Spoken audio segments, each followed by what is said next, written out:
Okay, so starting off here, this is from your pen today, it looks like. Pretty sure it was a bullpen anyways. First thing I like to look at is your general velocity. So I just kind of put some notes on here. Four seam, two seam, pretty similar, 76 to 83 on both those. As we're scrolling down here, if I get that to move there, sliders in that 64, 88 range, curveball 66, 69, changeup 71, 74. So a couple things that I would make some adjustments on as we're getting in this, which is going to adjust that. So the first thing is that arm slot, right? So we're seeing the arm slot between all your pitch types has a little bit of variance. I would always like to build everything off of what that fastball is doing. I kind of have that, right in this range here in that yellow.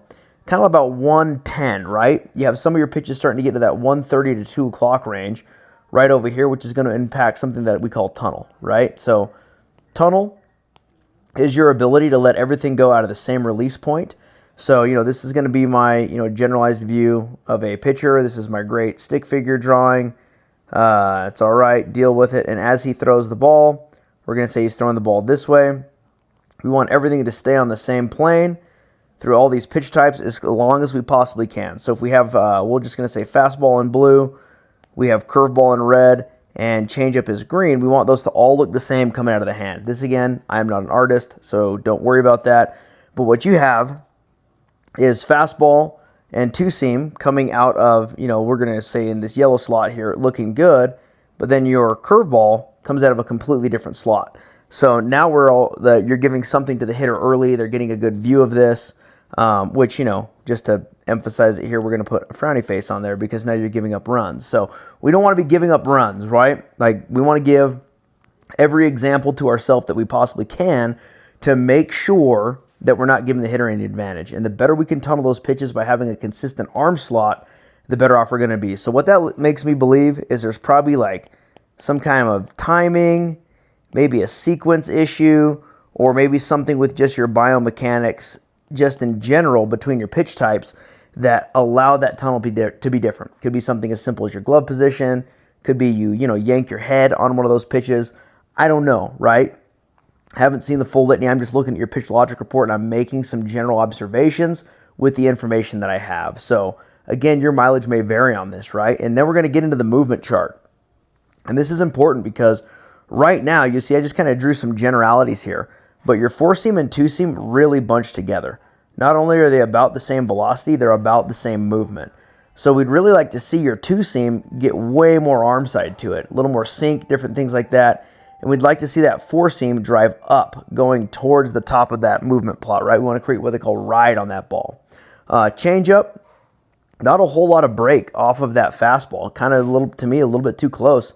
In a perfect world, we'd like to see it right in that range where I'm drawing that circle there, because now we're creating separation of movement off that fastball. We're going to go over that when we get to the spin axis, different things. When we're on that slider and your curveball, those bunch together as well. They're basically the same pitch, right? So what we want to do is actually see that slider create more sweep, that glove side action, whatever you want to call it. I don't really care. And then we want the curveball to create more depth. Again, these are generalities. Your mileage may vary.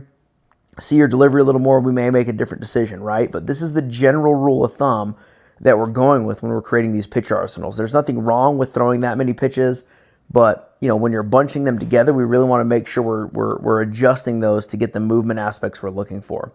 So with the fastball, what we're seeing here is a large amount of inconsistency in that spin axis. So what that leads me to believe, again, if this is the baseball right here, maybe on one of them, your fingers are coming around the ball like so. Maybe on some of them, your thumb is off-centered to where, we're going to say that's your thumb over here, and then you have your pointer finger and middle finger off-center, and that's not allowing you to do what you need to do with the ball. But it's either going to be a consistency of grip aspect or a consistency of delivery aspect. But we'd like to see this push more towards the green to get that consistent, better ride on the ball.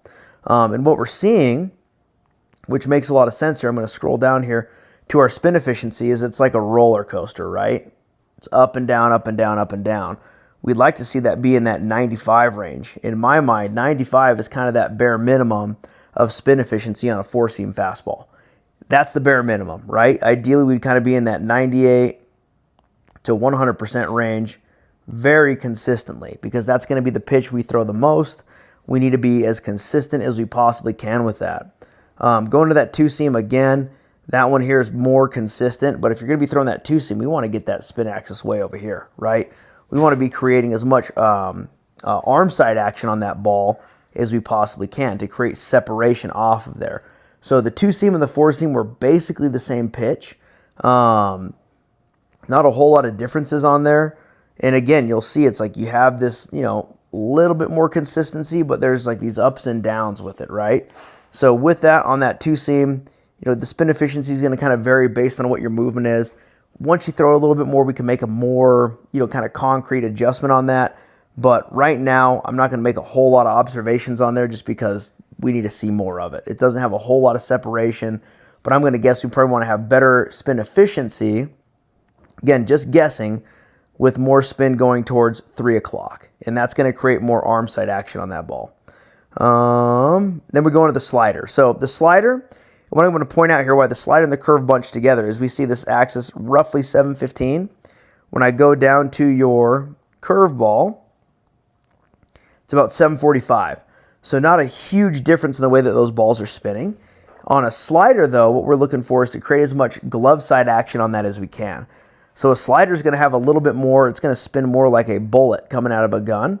So it's going to have more of that spin action to it, as well as it will have a little bit of either backspin or topspin, depending on how you want to shape that pitch. Again, I don't know what your end goal is, but I have some guys that have sliders with a little bit of depth and some guys with sliders that have ride. Both work. It all just depends on what you're trying to build.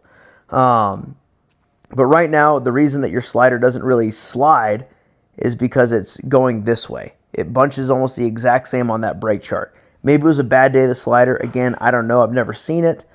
And generally on that spin efficiency, we try to find where you're at in terms of where you're going to get the most movement. I have some guys who throw really, really good sliders with 18, 19 inches of horizontal break on it going to the glove side that are kind of in that 20 to 25% range. I have other guys that try to create a little more depth on them that are kind of in that 40 to 45% range. So yours does profile, just glancing at it. Again, I've never seen it on film, but it does look a little bit more like a kind of slurve, right? It's kind of slurvy when it comes down to it.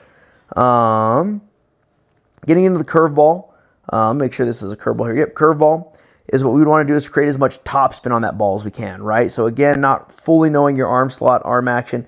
It is consistent, but you'd want to work to get that more close to 6 o'clock because that's going to get you more depth and downward break on the ball.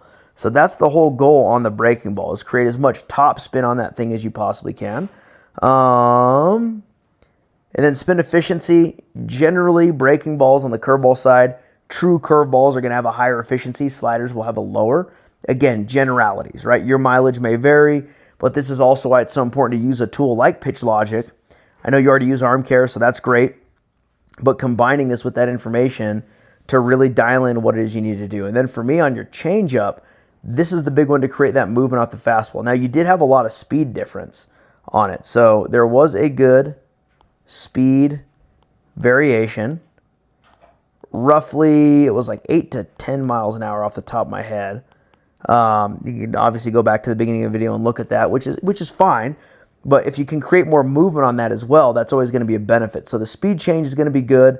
That 8 to 10 miles that you already had when we were looking at the beginning of the video, that's going to be a benefit. But we also want to make sure we're getting that spin axis to where we're creating as much break off the fastball as possible. So you're spinning it a little inconsistent. Sometimes it's, 1 o'clock all the way to roughly 1 to 145, give or take on there. But so you're missing out on an opportunity to turn this into a possible swing and miss pitch, right? Like, yes, you want the changeup to get guys out on soft contact, but if we can get people to swing and miss, why wouldn't we? So that's probably going to be a grip issue, right? Most likely going to be grip. Again, I don't know how you hold your changeup, but you want to be able to get as much action off that ball as you possibly can. That's where you start really maximizing the way things are working. But overall, like the spin efficiency on the changeup, generally going to be a little bit higher from the ones I've seen that are better, is they're going to spin pretty true. And I always tell guys, if this is the ball right here and however you hold it, you want it to spin sideways, right? It's going to spin like a UFO. So just imagine a flying saucer. You have your alien ship here, whatever you want to, how you look at that, and it's going to just spin like a UFO in the air, right? You want it to spin end over end, or side over side, side to side. So the more efficient that's going to be, it's just going to spin on a different axis, but have a higher efficiency. So hopefully that makes sense, but in general, that's a quick breakdown of what your pitch shapes are doing, what they're looking like, just from my quick overview. Let me know if you have questions.